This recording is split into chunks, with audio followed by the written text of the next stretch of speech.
அனைவருக்கும் வணக்கம். நம்ம டிஎன்பிஎஸ்சிலிருந்து குரூப் 2க்கான இன்னொரு அப்டேட் அப்படிங்கிறத ரிலீஸ் பண்ணியிருக்காங்க.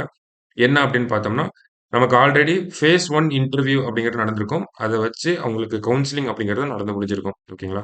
ஸோ அதன் அடிப்படையில ஒரு 47 வேக்கன்சி அப்படிங்கிறது ஸ்பெஷல் பிரான்ச் அசிஸ்டன்ட்ல ஃபில் ஆகாம இருந்துச்சு. ஓகேங்களா? ஸோ அந்த 47 வேக்கன்சிய ஃபில் பண்றதுக்காக மறுபடியும் ஃபேஸ் 2 இன்டர்வியூ அப்படிங்கிறத கால் ஃபார் பண்ணியிருக்காங்க. ஓகேங்களா? ஓரல் டெஸ்ட் ஃபேஸ் 2 அப்படிங்கிறது கால் ஆயிருக்கு. இந்த ஓரல் டெஸ்ட் ஃபேஸ் 2 அப்படிங்கிறது எப்போ நடக்கும் அப்படின்னு பார்த்தோம்னா, நமக்கு மார்ச் 5ஆம் தேதி டிஎன்பிஎஸ்சி ஆஃபீஸ்ல நடக்கும் அப்படிங்கிறத சொல்லியிருக்காங்க. ஸோ யார் யாரெல்லாம் அந்த ஃபேஸ் 2 இன்டர்வியூ அட்டெண்ட் பண்ண போறீங்களோ, அவங்களோட இந்த ரிஜிஸ்டர் நம்பர்ஸ் அப்படிங்கிறத இந்த இடத்துல குடுத்துருக்காங்க டிஎன்பிஎஸ்சிலருந்து. சரிங்களா? ஸோ உங்க ரிஜிஸ்டர் நம்பர்ஸ்லாம் பார்த்துக்கோங்க. யாரெல்லாம் அட்டெண்ட் பண்ண போறீங்களோ, அவங்க நம்பர்ஸ் எல்லாமே குடுத்துருக்காங்க. சரிங்களா? ஸோ மார்ச் 5ஆம் தேதி நமக்கு இந்த ஃபேஸ் 2 இன்டர்வியூ அப்படிங்கிறது நடக்கப் போகுது. ஸோ இன்டர்வியூ அட்டெண்ட் பண்ணக்கூடிய எல்லாருக்கும் ஒரு ஆல் தி பெஸ்ட் சொல்லிக்கிறோம். அதே மாரி இந்த ஃபேஸ் 2 இன்டர்வியூக்கான மாக் இன்டர்வியூ கிளாஸஸும் நம்ம சுரேஷ் ஐஏஎஸ் அகாடமில உங்களுக்கு தரப்படும். சரிங்களா? ஸோ நம்ம ரெஸ்பெக்டிவ் பேட்சஸ்ல போய் நீங்க அந்த மாக் இன்டர்வியூஸ் வந்து அட்டெண்ட் பண்ணிக்கலாம்.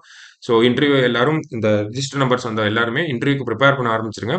மார்ச் 5ஆம் தேதி இன்டர்வியூ. நல்லா பண்ணுங்க. All the best. Thank you.